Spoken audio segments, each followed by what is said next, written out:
It's always the obvious questions that are so vigorously discouraged. And one of the questions that's been the most discouraged over the past 30 years are, what are those lines in the sky that you see trailing jets? What is that? Some people call them chemtrails, claim that somehow the U.S. government is spraying poison on the population. Those people are clearly crazy. Wikipedia calls them crazy. Every news outlet calls them crazy. But the trails are still there. And it's clearly not water vapor, because that doesn't make sense at all. So what are they? We've spent the last 6 months trying to find someone credible who could explain that to us. A serious, sane person with an engineering background who could tell us, what are we looking at? Because we're looking at something. And I don't care what names you call me. I still want to know what it is. And we think we have found that person. Dane Wigington of Northern California has been on this subject for almost 30 years and has compiled what we believe, after looking at it pretty carefully, is the most comprehensive account of what we're seeing. And it's very bad.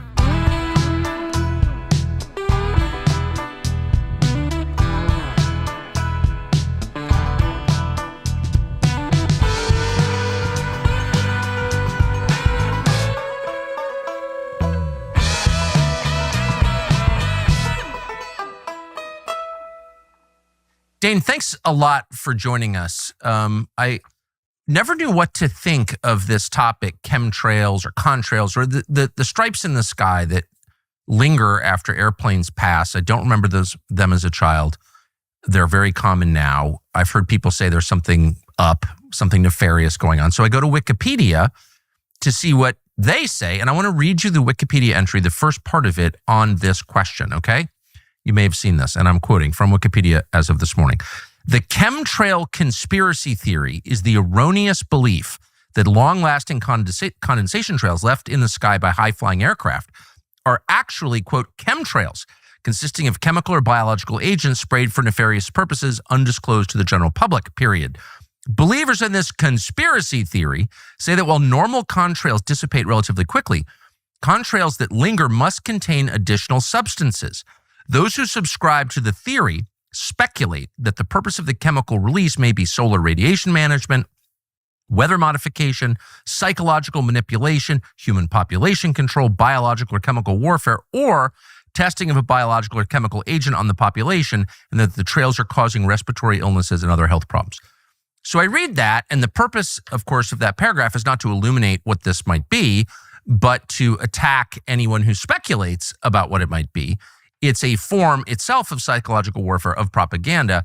And when I read that, I said to myself, there's clearly something going on, because the people who control Wikipedia, which would be the intel agencies, as we know, don't want anyone to talk about this. So with that lengthy preface explaining why this conversation is taking place, I will turn it over to you to explain, what are these lines in the sky that we have all seen? There's sprayed particulate dispersion. There is no theory in this equation. Bottom line is, when we have up-close film footage of these aircraft at altitude, KC-10s, KC-135s, C-17 Globemasters, with nozzles visible turning dispersions on and off.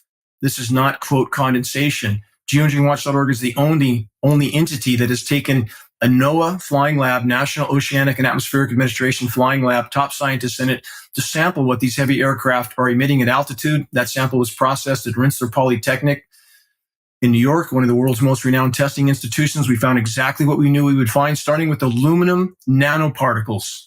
Bioavailable freeform aluminum is toxic to all life, period. That element is named in numerous climate engineering patents as part of a geoengineering dispersion element. So again, there's no theory involved in any of this. And what's so incredibly profound in this equation, Tucker, you have the entire global climate science community, governments all over the world saying we need to put aircraft in the air immediately to disperse light scattering particles. And we use the science terms at geoengineeringwatch.org because the chemtrails term is the instant marginalization term by design. You bring that term up, any elected official won't talk to you anymore. Media will immediately marginalize you. Solar radiation management, stratospheric aerosol injection, cloud albedo enhancement, climate engineering. If we stick to the science terms, they can't marginalize us. So again, this elephant in the sky that we are told is a conspiracy theory is exactly what the entire global climate science community says we need to deploy immediately to slow down the warming of the planet. Stated purpose to deflect some of the sun's incoming thermal energy. We know these programs, not surprisingly, are making a bad situation worse, not better. And, Tucker, they're being used as a form of warfare. And we know that. We have countries like Iran, constantly demonized, of course, as you well know. Immediately after 9/11, we have the list of countries to be targeted given to General Wesley Clark, a list that clearly existed before 9/11 even occurred. Subsequently, every one of those countries, every one of them endured a once in 1,000 year drought. Statistically, mathematically, that's impossible without climate intervention operations. And we have the leader of Iran on the floor of the UN, on film, on the record, stating NATO was cutting off their precipitation. We have Iranian top scientists recently stating NATO's been doing this for 40 years. Destabilize the food supply by destabilizing the rain, and you destabilize the population. So you just said a bunch of amazing things, all of which I just want to say sound plausible to me. But let's just back up a little bit. So you're calling this geoengineering. The term chemtrails, you say, is a propaganda term designed to discredit people who ask sincere questions about what the hell am I looking at. So, correct, because if they Google that term, they'll get what you got. And that's what we try to avoid. If anybody is unfamiliar with the issue and they Google that term, that's the end of their search most likely. So we try to point chess, semantics matter in this case. Okay, so the first line of the Wikipedia entry points out something true, which is that when you look at these lines in the sky and you're told, well, it's just condensation, it's water vapor, you know that maybe that's not the right explanation because water vapor dissipates and doesn't remain in the sky for like 20 minutes after the plane leaves. So that suggests bigger particles in the mist, the particulate matter in the mist. Is that correct? Exactly correct. If you see, for example, breath condensing, if you see some researchers in the Arctic and their breath is condensing because it's very cold, do they get a cloud starting to form over their head? If you have a vehicle that's exhaust is condensing in the morning, you have a freeway with giant clouds hanging over it from the condensation from the vehicles in some cold region. No, that's not how condensation behaves. And again, my journey into this whole battle of now 27 years, but when I built my off-grid home in Northern California, middle of the wilderness, it was the cover of the world's largest renewable energy magazine. I have solar, wind, and hydro.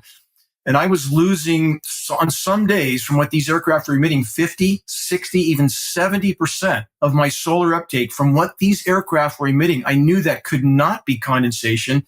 When I began to research, I was very surprised at the mountain of information on geoengineering, solar radiation management. And I looked for primary elements. I began to test my precipitation. I hoped I would not find these elements in my rain because I knew if I did, it would change the entire course of my life. I cannot look the other way. I came up with 7 parts per billion in my first rain test over the next 18 months because I took that long in researching before I was willing to speak out on this issue. At the end of 18 months, I had single rain events with 3,450 parts per billion of aluminum in my rain. This is bioavailable free-form aluminum, which is toxic to all life forms, period. Primary element named in climate engineering patents, and we have the world's most recognized geoengineers specifically stating on film, on the record, their goal of using aluminum in these programs because of its high reflectivity with no consideration of the consequences. That's how I got into this battle. So if I understand what you're saying, what we're watching is an attempt, I assume by governments, and we'll get into who's doing this, to mitigate the effects of climate change, to reflect back rays from the sun so that the earth doesn't warm at a pace that is dangerous to whatever they think it's dangerous to. But this is a global warming mitigation effort. Is that correct?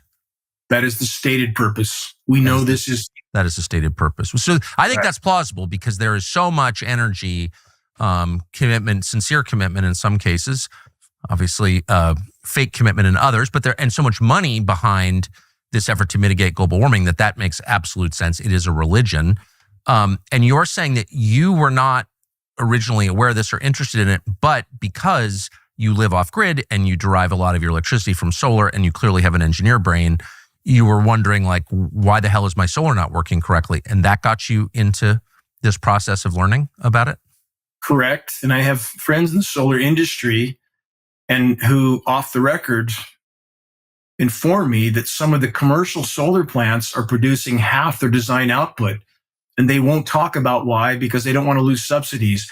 So again, this is a very known element in many fields. In fact, with the nation's weathermen, National Weather Service and NOAA, National Oceanic and Atmospheric Administration, there is an illegal federal gag order on all agency operations with those two entities. Why would our government feel the need to gag the weathermen? I had a NOAA scientist state to my face, quote, "We all know this is going on. We have no First Amendment protection. We don't know what to do."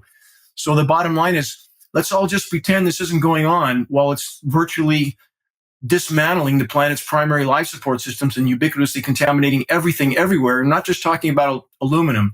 We have in lab tests. And again, we've done hundreds of lab tests. We did 500 working with the University of Minnesota, an internationally recognized agricultural institution. We have aluminum, barium, strontium, manganese, surfactants, polymer fibers, graphene, all of this coming down in our breathable air column, Tucker. That's horrifying. People worry about the safety of their home now more than ever. Simply Safe is an amazing solution. And with the early access Black Friday sale upon us, there's never been a better time to protect your house, your family this way. So typical security systems react after someone's already broken into your house. It seems a little late, really. Simply Safe takes the opposite approach to stop bad things, home invasions, for example, before they happen. How? Active Guard outdoor protection. Cameras detect threats outside your house, alert real security agents who take action while the intruder is still outside, not in your bedroom. Why doesn't everyone do this? We don't know, but this is a great idea. And Simply Safe works whether you're home or not. You could be around the world. It's got 24/7 coverage no matter where you are. There are no long-term contracts, no hidden fees. You can cancel it anytime you want. It's been repeatedly named best home security system for a good reason. Plus, there's a 60-day money-back guarantee, so you're not risking anything. Don't miss out on Simply Safe's biggest sale of the year, 60% off. Right now, our listeners get 60% off a Simply Safe home security system at simplysafe.com/Tucker. Simply Safe, SIMPLI, safe.com/Tucker. That's the kind of safety you want. So who's doing this specifically? Ultimately, all roads lead to those who print the money. But we know as far as the coordinating entities, certainly DOD, DARPA, and we have documents to prove the existence of these programs going back decades, documents hundreds of pages long. We have an 800-page U.S. Senate document from 1978 outlining the scope and scale of these programs then, specifically calling for intergovernmental cooperation, even between, quote, otherwise adversarial nations, because of the cross-border ramifications of these programs. You can't just geoengineer over your own country. Who's the biggest player? Obviously, the United States of America, because of the size of our military. The U.S. military has 3 times more aerial tankers, which are the primary aircraft used in these operations, 3 times more than all other militaries in the world combined. And if I could back up to the whole condensation trail narrative again, which is perhaps one of the greatest lies ever perpetrated on populations all over the world, all military tankers and all commercial aircraft are equipped with what's known as a high bypass turbofan jet engine. That's a jet-powered fan. 90% of the air that moves through that engine is not combusted. So by design, that engine is nearly incapable of producing any condensation trail except under rare and extreme circumstances, which are diminishing by the day because of the warming that's occurring in the troposphere. So much warming. We've had 2 former military pilots that fly private aircraft. Important people have contacted us at geoengineeringwatch.org. In both cases, they were off the coast of the Pacific Northwest, and their aircraft were forced into emergency auto descents because the air outside that aircraft was 45 to 50 degrees above what it should have been. The air was not dense enough to carry those aircraft. These people are very, very alarmed, but very afraid to speak out. Well, that's an amazing fact. And it points up something that I think is indisputably true, which is that the climate is changing. Why it's changing is a whole separate set of debates. Of course, it's always changed. Climate engineering alone, though, if I could elaborate, climate engineering alone, I'm not negating the other sources of damage to the planet. We've been very poor stewards. But our point at geoengineeringwatch.org is, how can anybody from any perspective, and the environmental left is the most reluctant to face this issue. And we know why, Tucker, because they don't want to lose their 501c3 nonprofits. Our attorneys at geoengineeringwatch.org spoke to attorneys from every major environmental group, Greenpeace, Sierra Club, WWF, all of them. They will not address this issue because they don't want to lose their nonprofit status. Is that not criminal hypocrisy? So we're stating in the case of trapping more heat than it deflects, causing far more harm than any perceived good, they're simply using it as a weapon under the guise of trying to mitigate the climate. So again, these operations are taking us from the frying pan into the fire, so to speak. So again, the greatest, most damaging form of human activity on the planet at this moment in time must be considered these operations, climate engineering. Well, sure. I mean, geoengineering by its very nature is just like textbook hubris, where you think you're God and you're in charge of the weather and the planet. No, you're just some lumpy, furry schmuck living out an incredibly short lifespan with no ability to make anything better because you're not God. Like, the whole mindset is the mindset that gets us to nuclear war. So I'm opposed to it on those grounds. But before we ascend too much higher, let's just come back down a little bit and to the specifics. So where these aircraft seem to be everywhere in the United States, where are they taking off from? Where do these chemicals come from? The aluminum particulate, the rest that you did, the magnesium, all the rest you described. Like what's kind of the chain that gets us to the stripes in the sky that we see? Aircraft are taking off from countless locations. We're aware of a number of military bases where we know they're deploying from. We also have commercial aircraft with commercial markings that we know are being used in these operations. We know that because we have film footage of these aircraft, retrofit nozzles mounted on the wing pylons. We have up-close photographs aimed into the exhaust jet stream to make this look like, quote, condensation. We are not implicating commercial pilots or personnel, but we are communicating with them. Some commercial pilots that distribute our printed materials in pilot lunchrooms, for example, covertly, because they know their aircraft are being used. These are automated systems. They carry a small payload. You might remember about in the year 2000, the weight of the aircraft became a very big deal, how much luggage you carried on, how much weight you carried on. That appears to be when this was implemented. And we also know that the DoD has leased a significant number of commercial aircraft with commercial markings. Why would the DoD need or want that? And again, for the base material, because we're talking about an extraordinary amount of material here, based on our testing with the University of Minnesota, again, about 500 lab tests there, and extrapolating how much material was in the precipitation, projecting that globally, it appears something in the range of 40 to 60 million tons of nanoparticles are being dispersed annually in skies all over the globe. And the smaller the particle, the more toxic it is, the more harmful it is, the more bioavailable it is.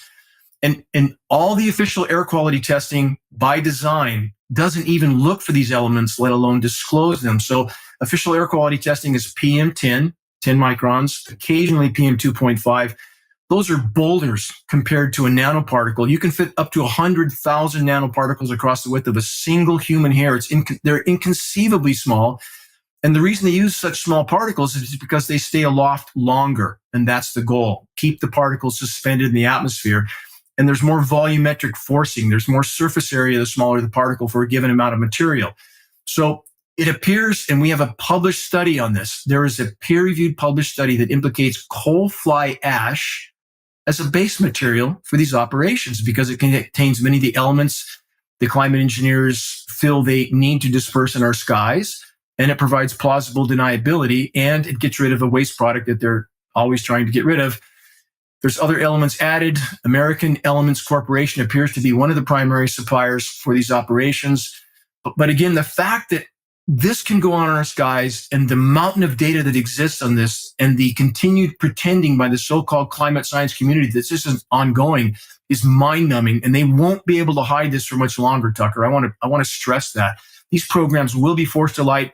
And if I could end with this, when those pretend, again, like the Wikipedia definition you read, that this is some sort of an outlandish conspiracy, let's go all the way back to 1962. 63 years ago, President Lyndon Johnson on film, on the record, ranting like a lunatic. It's the first 30 seconds of the weekly commercial-free, non-political Geoengineering Watch national broadcast we put on radios out of our stations out of our pocket across the country. But the first 30 seconds is this film footage of Johnson stating we had the power to control the world's cloud layer then. and quote, he who controls the weather controls the world. How far have they come since? A new study, one of the saddest ever released, showed that 1 year after having an abortion, women were 50% more likely to need psychiatric treatment and 87% more likely to experience personality disorders or behavioral disorders. So abortion is not health care, it's trauma. It's awful. It's the saddest thing. And some people get railroaded right into it. They think they have no choice, but they do. And our friends at Preborn want to remind everyone that they do. They have a choice. At Preborn, women find real care, not lectures about how they should have their abortions and then brag about them and how they're going to feel great after it and whole and free. It's all such a lie. You must know people who've had abortions. Everyone does. They're not freed by it. They're enslaved by it. It's the saddest thing. And Preborn is pro-life in the truest sense.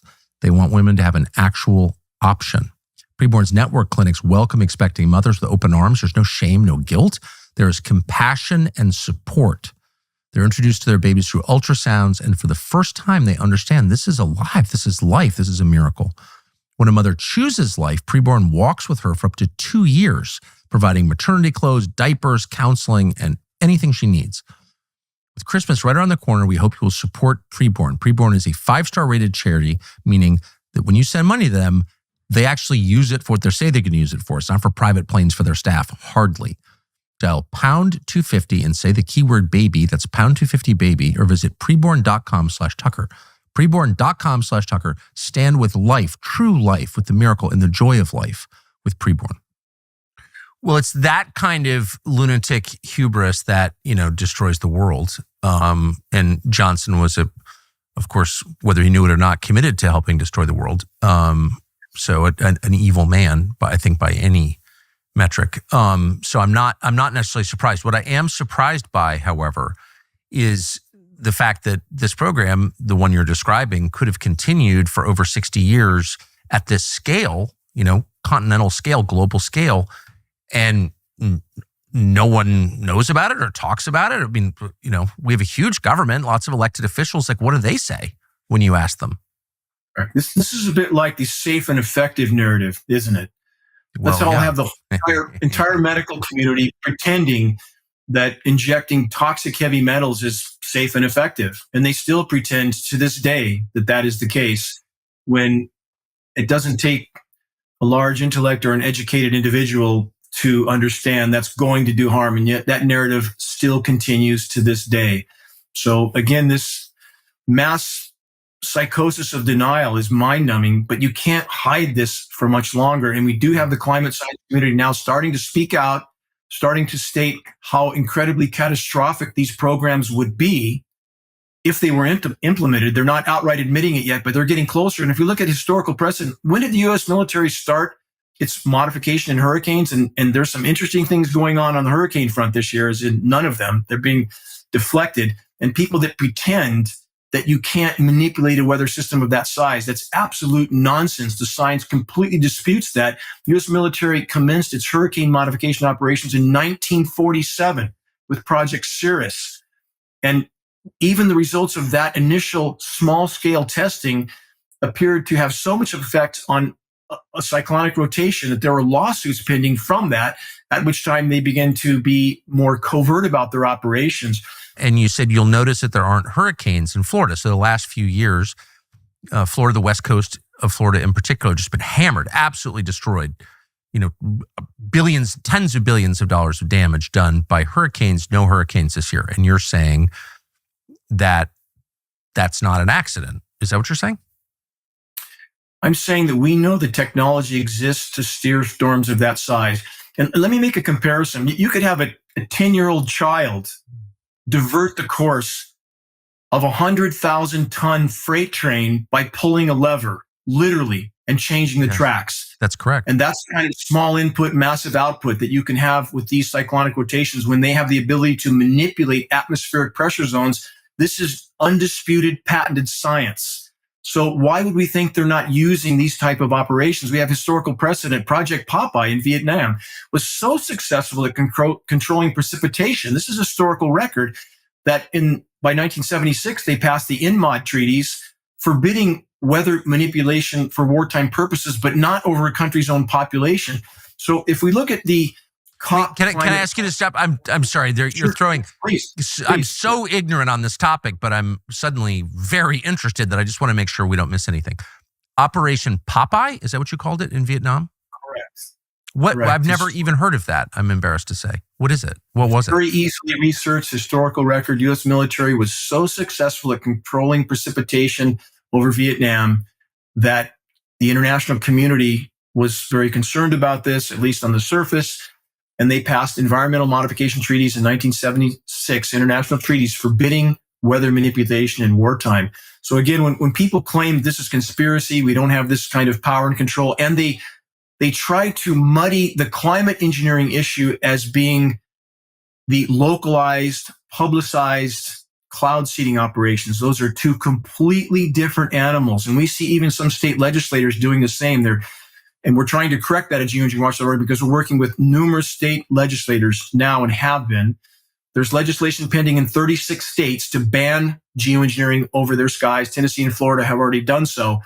But we're correcting them and giving them an accurate compass heading that the localized, publicized cloud seeding operations, the kind which they tried to implicate in the Texas floods that killed so many young Americans, as being connected to a localized cloud seeding operation, which is virtually meaningless in comparison to climate engineering. It's an ant compared to an elephant. So intentionally, those that control media and are trying to control the narrative are trying to confuse these two issues. They are completely different. They're trying to mask or hide the elephant in the sky, which is climate engineering operations. So again, these programs are historical record. The Chinese government's so successful at, for example, engineering snowstorms. Tucker, do you remember the blizzard in New Orleans this January? Do you remember that? No, I don't. There was a blizzard in New Orleans, first time in recorded history. There was a blizzard in Florida, blizzards on the Gulf Coast. That was January 21st, by the way. That's an interesting date to have that happen. These are demonstrations of what climate engineering can do. And the Chinese government has long since openly stated they were engineering snowstorms with endothermic reacting elements. These are patented elements that can literally transition what should be a liquid precipitation event, a rain event, into snow. And these elements, if people understand they have a first aid kit that sits on their shelf at room temperature for 20 years, you mix the cold pack together, you have ice instantly. That's an endothermic reacting element. Yes. That's being seeded into cloud moisture. And they were so successful in China, they caused billions of dollars of damage to Beijing, at which time they began to be less open about this. Everybody covered it. CNN, Popular Science, The Guardian, everyone. But if you bring that up here, suddenly you're a tinfoil hat wearing nutcase. On that same day, while it was blizzarding in New Orleans, in the polar regions, Alaska, Greenland, Iceland, Siberia, it was above freezing and raining.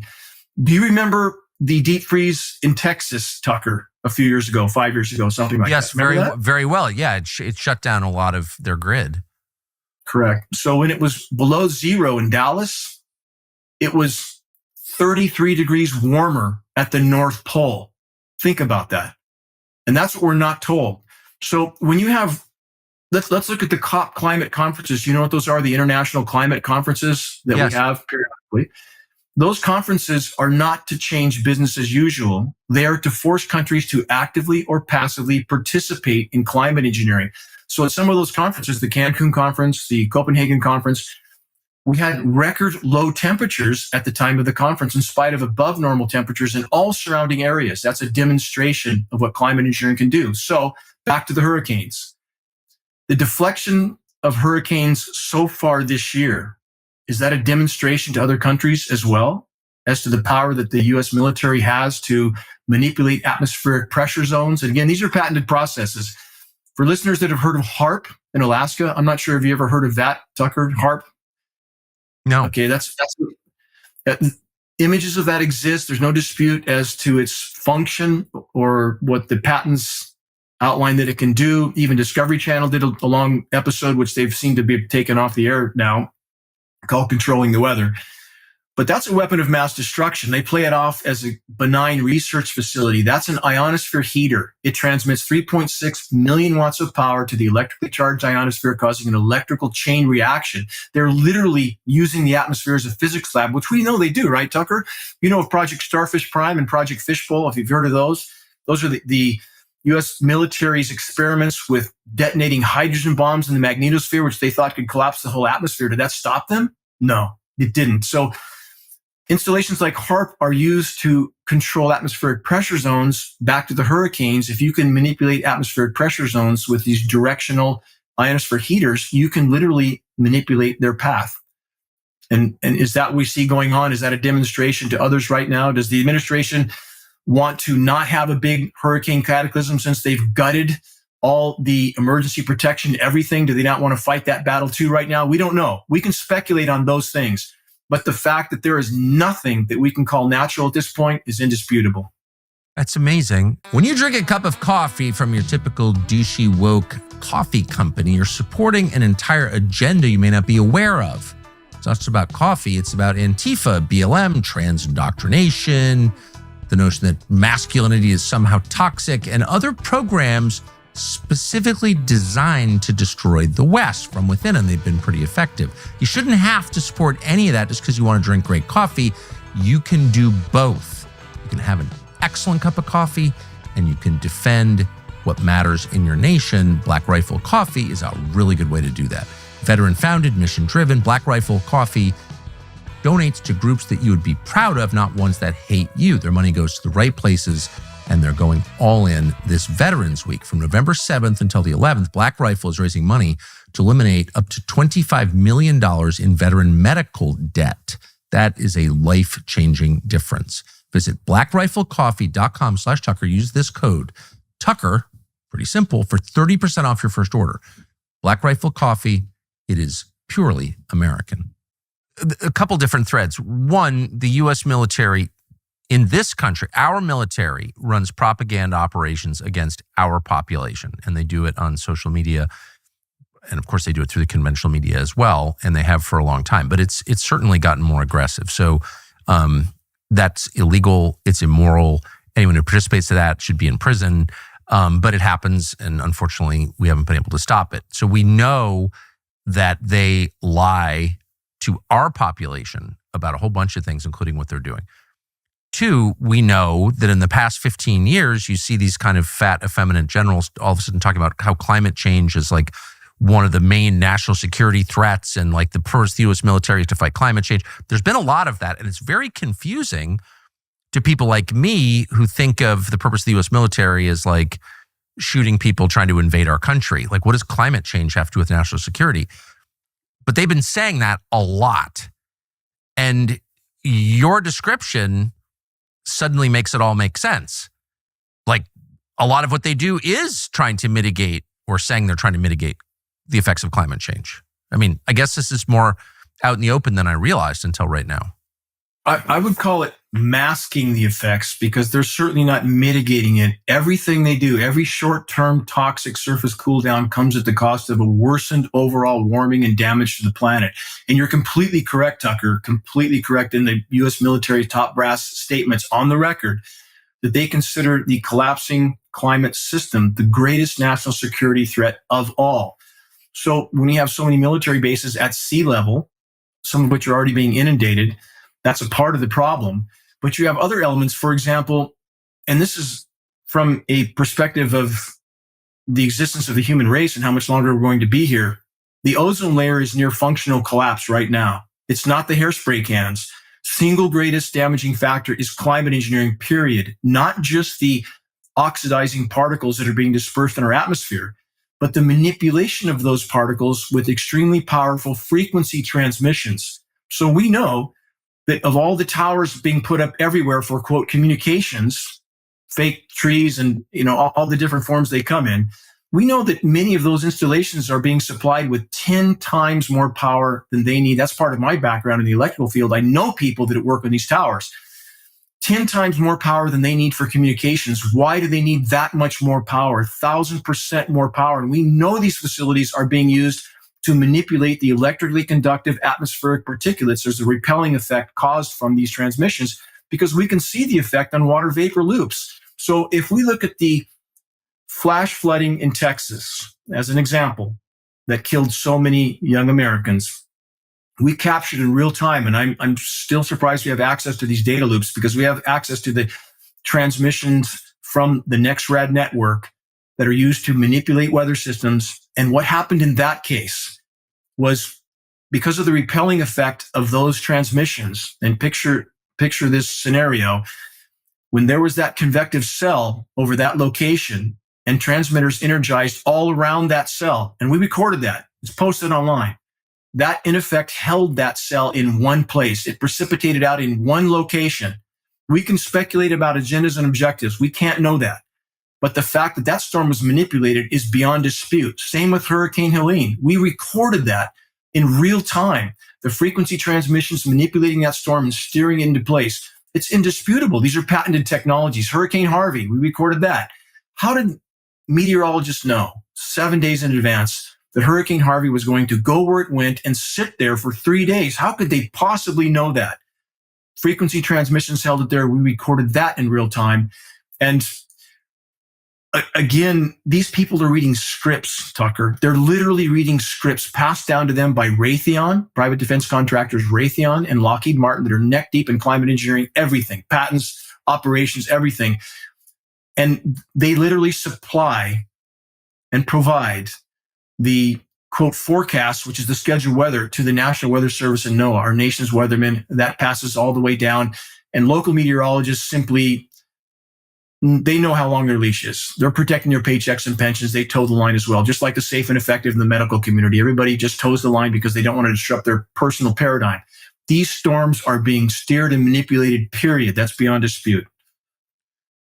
I'm glad you keep bringing up the COVID vax because it would be hard for my middle-aged brain to accept a lie at this scale. Like, how could you do that? How could you hide something this big, this profound from an entire population? Except I just saw it 5 years ago with the COVID vax, which was like a total lie. And now there's no dispute about the fact that they lied about it, but no one was ever punished and most people believed it. So I know for a fact what you're describing is possible. Can you, but actually before I forget, let me ask so you who pays you to do this? Like this is quite an operation that you're running. You're clearly, I guess, not in it for the money. Like this is a bigger movement than I was aware until right now. So you're running lab tests on rainwater. You're researching this actively. Like, is this a volunteer effort? How and why are you doing this? Because I can find no greater point for existing. How can I possibly look the other way? I was restoring habitat in Northern California, east side of Lake Shasta, habitat that was decimated by irresponsible logging practices. I wanted to do that the rest of my life. I wanted to plant trees and watch them grow the rest of my life. Good for God bless you. I mean, there's no greater solitude than what I was doing. But how was I to continue doing that, knowing what I knew? When the solar output reduction happened that I mentioned earlier, and I began to test rain, knowing the implications of toxic rain that contained aluminum. By the way, aluminum in regard to not just killing soil microbiome, but tree root systems. This is peer-reviewed study. Sense that bioavailable aluminum, they shut down nutrient uptake. So the trees die a slow, protracted death. And all official agencies blame beetles. The trees are dying because of the beetles. That's all we hear. And the bottom line is beetles are a symptom of a sick, dead, dying tree. My father was an arborist. I know trees. I love trees. When I was in kindergarten, they had to come out after recess and drag me out of the tree because I didn't want to come down. Yeah, and I feel the same way. I mean, with no trees, no people. That's simple, amen. Right? That's right. So how was I to continue doing that? I can't look myself in the mirror. I can't look my children in the eyes. How could I not do this? And if we carry this further, Tucker, you know the bees are collapsing, right? Oh, of course. I know very well. So we know this year we were told 70% collapse this year. That's staggering. That's incredibly alarming. But what's the real figure? The real figure is that's a 70% collapse of the 20% that was remaining. We're down to single digit percentages of pollinators left right now. We know insect populations have declined. This is terrestrial and aquatic insect, 80 to 90% globally. It's very noticeable. And if you don't believe it, remember the windshield on your parents' station wagon as a child in the summertime was covered in bugs. And that is not, I drive in a rural area every night and no bugs.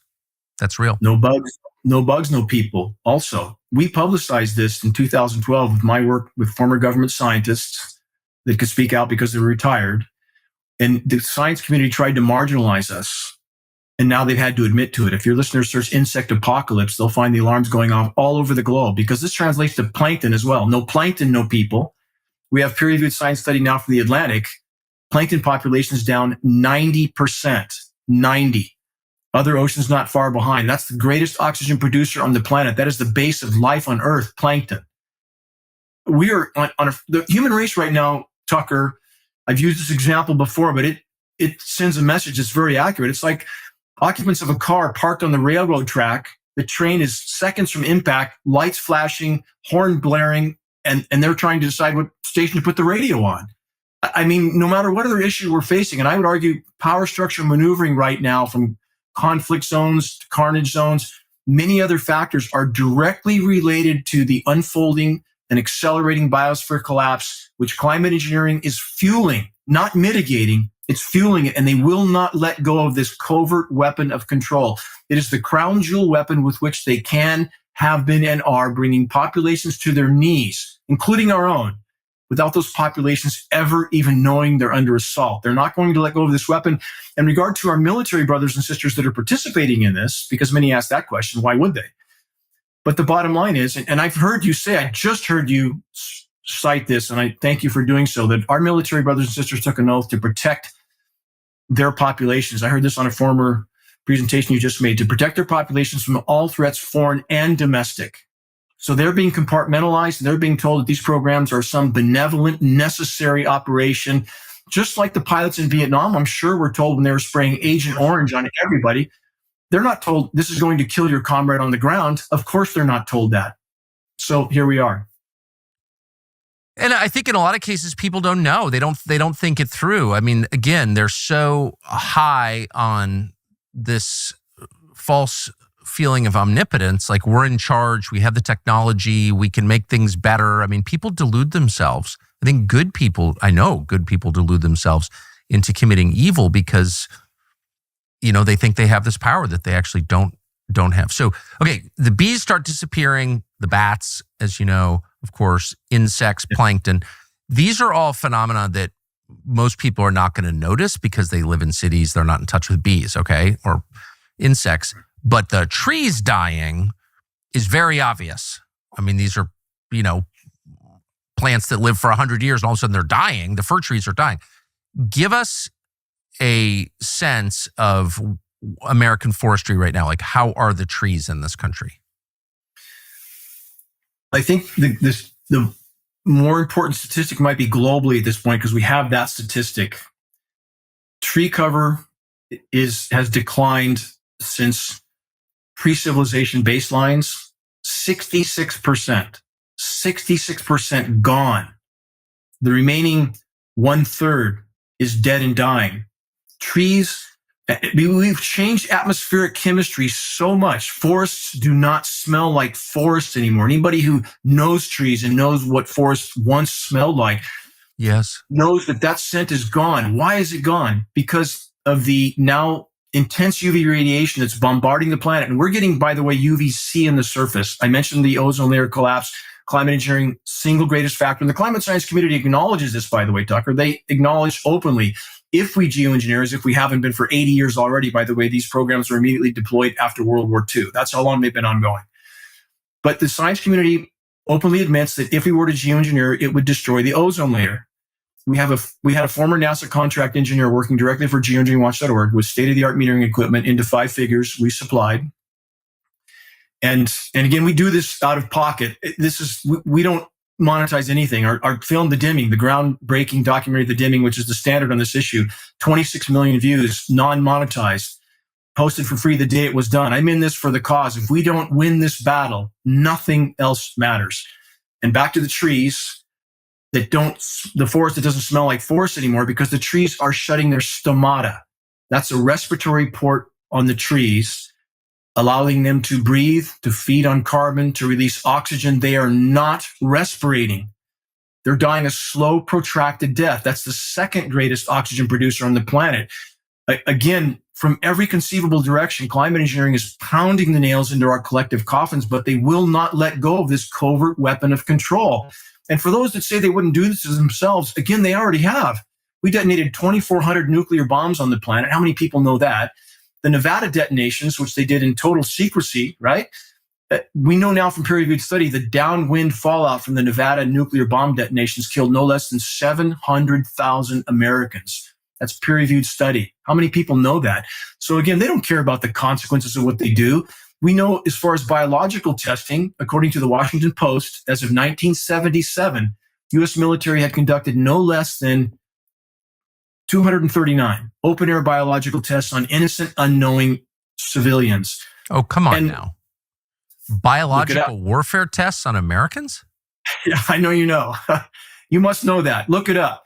I mean, this is historical record, again, covered by mainstream media. We had a revolution over a tea tax, dude. I feel like this, you can't put up with this. I encourage all of your listeners to look up every single thing I state. That is very easy to find that statistic. Washington Post first published that in 1977. I hope it's clear from the statistics I'm citing. I'm not shooting from the hip. So again, this is business as usual. And why people can't face that is perplexing. And let's look at Zbigniew Brzezinski. I know you know who he is, former U.S. presidential advisor, going all the way back to Johnson. What did he state in the record? Your listeners can look this up very easily as well. He stated, with today's technology, it's far easier to kill 1 million people than to control them. You think these people are here to help? Really? So again, I want to stress that the amount of layers with this issue, and there's many legitimate causes of concerns at this point in time. If we don't deal with what's happening in our skies, we're not going to be here long. And let's look at, if we could look at COVID for a moment. We know that, for one, the world's second most recognized climate engineer, Dr. Ken Caldera, former DOD scientist, we own an audio of him at geoengineeringwatch.org. In his words, stating what he did for the DOD was to design methods of spraying pathogens into clouds to infect the populations below. We know in the outbreak of CV-19, at one point, 85 countries were infected in 3 days. That's indicative of an airborne dispersion. We know from Italian researchers, they found CV-19 attached to airborne particulates. Do not all these dots connect? They certainly would appear so. We know from our precipitation testing, we have polymer fibers and graphene in our rain. Graphene is like a vascular machete. I mean, it's listed in geoengineering patents for certain purposes. Again, they don't care about the consequences, but those two elements also, Tucker, are used militarily as biological carrier platforms to carry a pathogen from the clouds to the ground to infect the population below. Why is that in our rain right now? Could they, at any point of their choosing, put something much more lethal into the precipitation and level the playing field? Certainly they could. This is also shocking. Have you spoken to elected officials about this, members of Congress? Many, and I continue to. And many know I've had private meetings with Gavin Newsom at the California State Capitol, his top aide, and not that that individual would ever do anything for the common good. He wouldn't. He's there to serve those who have him on the end of their strings. No response there. I have on my desk. But I'm sorry to interrupt. So you actually said this or a version of this to Gavin Newsom, the governor of California? Yes. And in fact, and what I conveyed to Newsom also, if these programs were allowed to continue, because I was focused more on the state of California and the impact here, that the drought catastrophes in California would be catastrophic. I supplied data, which he didn't try to dispute, because I've had meetings with California Energy Commission scientists as well, air quality scientists. You know, California's been concerned about, of course, the lack of precipitation, which affects our hydro power production, also affects Hoover Dam, Pitch Canyon Dam. But if your listeners looked at presentations I gave well over a decade ago, engineered drought catastrophe, target California, everything I said in those presentations back then is more relevant now than ever. Presented that data to Newsom, And the drought has continued, which they're not even disclosing now. Even in Northern California right now, they show zero drought. That's a blatant, glaring statistical falsification. It has never been drier here in regard to soil moisture and fire fuel moisture. They're lying about everything. They're lying about the UV readings on the surface. Blatant, glaring lies. We know about every single aspect of this equation. They're disclosing and metering only down to 300 nanometers in regard to the UV spectrum. That's half of the UVB spectrum. No UVC is even metered for, let alone disclosed. Same as the air quality particulates. PM10 is looked for, nothing below that. I've had California state air quality officials in a closed door meeting, 5 of them, tell me to my face, the system is rigged. We're testing for combustion particulates only. The rest goes out the window. Whole system by design to not show the immensity of damage being done. So back to Newsom and those officials, no response. Yes, they know. The Palisades fire, I'm sure that's fresh in your mind, right? Very. The ability for the climate engineers to shut off precipitation is far greater even than their ability to augment it. They can shut down rain as long as they want, as we know from the Middle Eastern countries, as I just stated on Iran. So in the case of the Palisades, no rain for 8 months. It's not an accident. These particulates are incendiaries. Aluminum nanoparticles are such an effective incendiary. They're used in military demolitions, thermite. That incendiary dust coats the forest floor, coats foliage. And when that builds up over time, that makes everything more volatile as well. I spoke about atmospheric pressure zones, which they can and are manipulating. And in doing so, they can manipulate surface wind flows, creating extreme zonal wind flow patterns, same as they did in Lahaina. Same thing, extremely anomalous low pressure zones, one to the north, which was an engineer high pressure zone, to the south, Hurricane Dora. Between those two, you create a bellows effect, a blowtorch effect, whatever the source of ignition. And many online speculate about that in very fringe ideas of what might cause the ignition. Again, that's irrelevant. What's setting the template for these fires to burn with such ferocity? And that is definitely climate engineering. And I'll leave it with this. We found a 140-page U.S. military document, which we posted, titled Wildfires as a Military Weapon. Within that document, 17 sites were named in the U.S. as study zones. LA was one. And in that described exactly the type of pre-preparation that we see happening in all these locations. Lahaina was declared a flash drought zone a week prior to that incineration. So we can speculate on the agendas and objectives being carried out. The fact that climate engineering is inseparable from these equations is absolutely indisputable. That document, by the way, also posted at geoengineeringwatch.org with the important sections highlighted. Shocking data. Has there been any attempt to push back legislatively? Like, has the Congress ever taken this up? Yes. Again, we have 36 states with legislation in some process. 2 states have already passed it. I'm communicating with an aide to DeSantis. I've had an hour conference call with Latipo there on the issue. We have some very rational people involved. He is. Yep. He very much is. His whole team was on the call. We've had Marjorie Taylor Greene just address this. That was publicized well.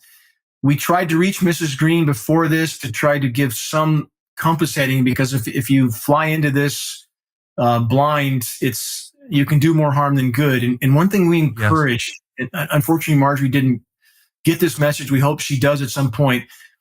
Don't open the entire climate scenario and mix it with this issue. And that's what she did. We want to keep the focus on climate engineering. And when there's a denial of the other sources of damage to the planet, that tends to immediately alienate half the people we need in this battle.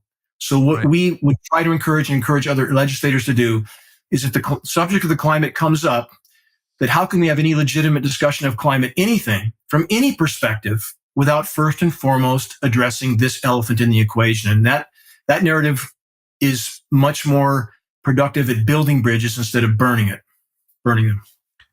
So, I mean, I knew the climate was changing, of course, because I pay attention to nature. But you've just single-handedly convinced me that a lot of this is driven by human activity, just not your Suburban and your hairspray. It's driven by the U.S. military.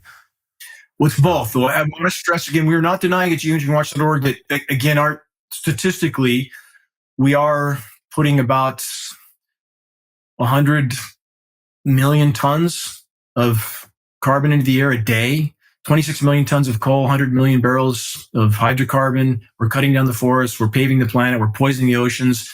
All of these things have an effect. We're acknowledging that. But we're saying when we have intentional intervention, which has prevented the planet from responding to the damage done, if it weren't for toxic rain, Tucker, the forests may have tried to uptake more of that carbon and to keep things more in balance, but they can't. The trees can't. Their root systems are being poisoned, soil microbiome being poisoned, ozone layer being destroyed. These programs are literally disabling the planet's counterbalancing life support systems. So we will never know now how much better a position we would have been in had climate engineering, aka weather warfare, let's call it what it is. It's weather warfare. Had these programs never been deployed, we will now never know how much better a position we might have been in. But those in power, again, do not care about the consequences of their actions, even to themselves. And we know that from psychoanalysis. I've looked at this from a psychoanalysis standpoint, and it specifically cites the kind of personality disorders that exist with those in power have a common thread. And that common thread is this: a near total lack of comprehension as to the consequences of their actions, even to themselves. That's a power addict. And I know you correct. More than anybody in the world. Does an addict care? We're dealing with a headless, heartless, soulless cancer at this point. And does an addict care the next fix may kill them? They don't care. And at this point, it's a runaway train. So for many people that walk away saying they would never do this to themselves, they already have. We know this from the nuclear scenario I outlined. And if I could tie one more dot together, forgive me, but this is important because it's an existential threat. I outlined that climate engineering is decimating the planet's primary protective life support system, starting with the ozone layer. Now we're much more susceptible to a CME, a coronal mass ejection solar flare. If we have an event like the Carrington event in the 1800s, that would shut down grid power around the world. Now we have nuclear plants that can't cool themselves. Now we have Fukushima times 100 or 200. Game over. Yeah. Again, directly connected to climate engineering. What is the effect on animal populations? You mentioned bees, plankton, and other insects, but what about mammals? Do you notice any effect? Yes. We have peer-reviewed study of whales that have extraordinary amounts of aluminum in their tissue.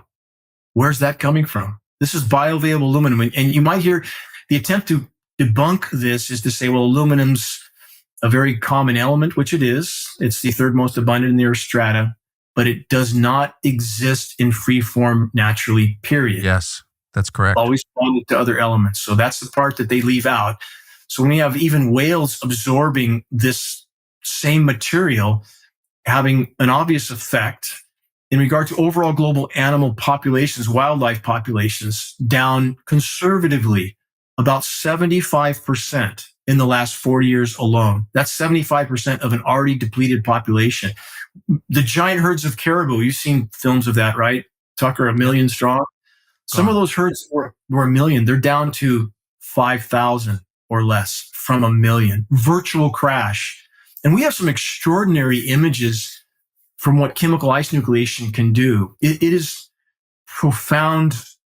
When you have an endothermic reaction, we know what an exothermic reaction is. You have this massive energy release, the splitting of an atom being the epitome of that. But an endothermic reaction is profound in many ways as well. So we have images of, for example, hundreds of waterfowl frozen solid to the surface of a lake. How does that happen? Tucker, you've seen the massive baseball and softball size hail falling everywhere, right? Yes. So much so that insurance companies are canceling any hail coverage now because it's increased so profoundly. That's chemical ice nucleation. The extreme form, if your listeners searched Lake Michigan ice balls, they can see the shores of Lake Michigan coated with 75-pound, perfectly spherical ice balls. They don't fall that big from the sky. They form that way in the ocean because they're chemically nucleating over the Great Lakes constantly. That's how they pile up these massive amounts of snow in Erie and Buffalo, and they make sensationalized headlines. You can literally throw a rock to no snow, but they only show the 4 feet or 5 feet of snow in Erie and in Buffalo and sensationalize. Look how much snow there is while we're 80 degrees at the top of the Sierras in the middle of winter in California. They don't publicize that. Do you remember, Tucker, when Boston had the record lows, 2014, I think, Boston had record lows and they really sensationalized all the snow? What didn't they tell us? Middle of winter, while Boston was buried in snow, it was literally no snow, 14,000 feet up in the Sierras. They never told us about that, did they? So again, there's a perception aspect in this too. Keeping business as usual until the last possible moment, until the moment of impact, being able to retain their power in this way while using weather as a weapon. But the crops are shutting down as well. Globally, we have crop collapse happening everywhere. Same scenario. They're shutting their stomata. They're not feeding. They're not absorbing carbon. They're not releasing oxygen. So again, this is a ubiquitous contamination. I think the first step is to let people know the facts that you just laid out and to have a public debate about it. It always begins with words, anything good. So could you just end by telling us, for people who have made it to this portion of the interview and want to know more, can you speak slowly and direct them to where they can get more information on this? Geoengineeringwatch.org strives to be a data repository on this issue. And the only way we can move this fight forward is to share credible data from a credible source. And we strive to be that source. I have one goal, one mission. I live for the day when what's happening in our skies is fully exposed and halted, which, Tucker, I would argue we can only do from the inside out. The legislation is good because it puts it on the radar, but it's symbolic.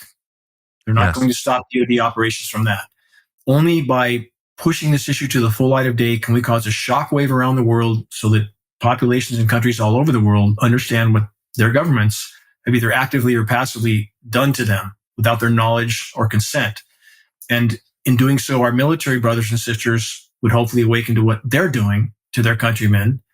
And one would hope would stand down. I know we have the Milgram experiments as an example of most human beings, if they're being told by someone they perceive an authority, will carry out almost any form of atrocity.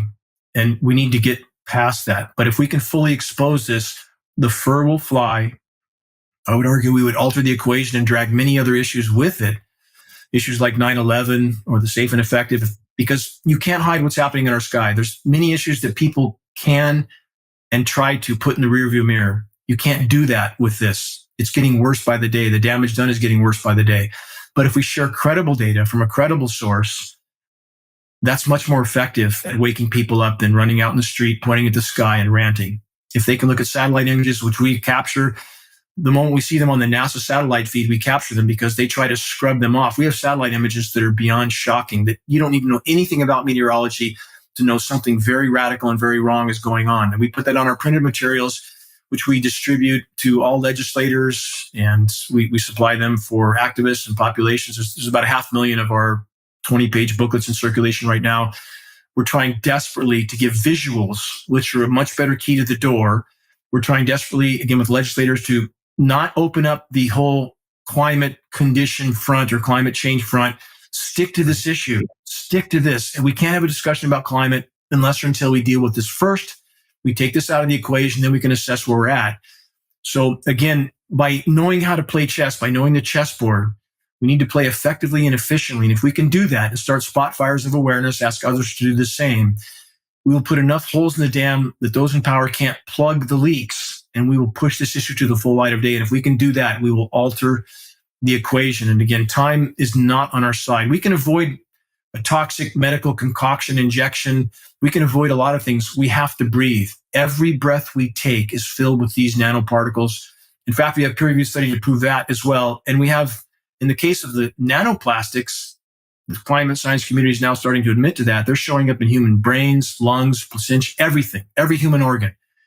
And again, we know that these particles are not just a result of plastic decomposition in the environment, because our testing with RPI in New York conclusively proved that the particles we found were manufactured. That means, and they can tell with their spectroscopy, watching too much Porky Pig. They know that. So bottom line is we're dealing with the ubiquitous contamination of the planet.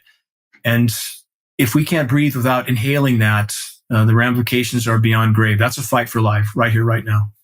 Yeah. Are you spraying chemicals into the air without telling me using my tax dollars? Simple question that I plan to start asking people in leadership positions. So I don't know how I made it this long without knowing all of this, but I'm grateful for this conversation. And I hope it sparks a national conversation and some outrage. Dane, thank you very much. Thank you, Tucker. Thank you so much for your voice. Thank you to your team. The importance of you and your team at this critical moment in human history cannot be overstated. And we at Geoengineering Watch and our platforms, which are much smaller than yours, we 40 million followers is all nothing compared to yours, but everybody in our ranks is 1,000% behind you, brother. Well, that's so nice. Thank you. We want to be helpful. I appreciate it. Thank you, Tucker. Since we launched Alp, we've had 4 flavors, but we are proud to announce Alp has a brand new flavor, one of several we'll be rolling out over the next year or so, and it is Sweet Nectar. I have personally tested this product 2 at a time, and it's excellent. Sweet Nectar, the new flavor out from Alp, really, really good. And you can order it in bulk by the pallet if you want. I have strongly recommended Sweet Nectar. And stay tuned for more new flavors.